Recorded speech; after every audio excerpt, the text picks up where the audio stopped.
Hey guys, Fishy here. Someone else to introduce you to. Today it's James Logan. James is saying, can I get an amen on this post about Melania believing that hope is found in Jesus Christ, whereas Michelle Obama believes she is hope. I'm not touching that. I'm moving on. This is James Logan's profile, and there isn't really much on it, just a couple of pictures, so I had to look elsewhere. When I looked at photos commented on by James Logan, I found a bunch, and I had to scroll through some of them in different languages and look at the tags and look at what was in there. I think there's actually a dead body in there in this particular set of pictures.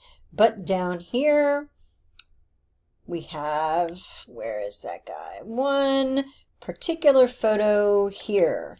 And if we look, James Logan is having a nice conversation with folks in this one.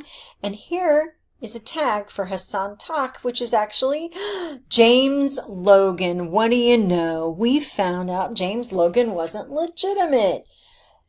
This pattern repeats itself over and over.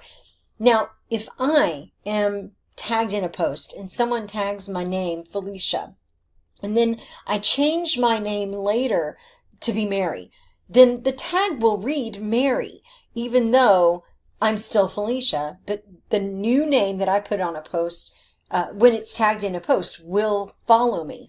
But in photo comments, for some reason, it works differently. Those don't change from Facebook. When Hassan changes his name to James, it doesn't follow that this tag changes here in the photo comments to James. It stays the original comment. That's how I've been able to find so many of these fakers this week. The problem is Facebook is not associating, when they're looking for these things, these tags. They're going by what the tags say in words, not what the link is. Because the link would show you James Logan is Hassan Tak. Anyway, just wanted to introduce you to yet another faker, and hopefully we can say goodbye to James pretty soon. Share this video and show people that Facebook does need help, and there are a lot of fakers out there. We're just helping eliminate them one at a time.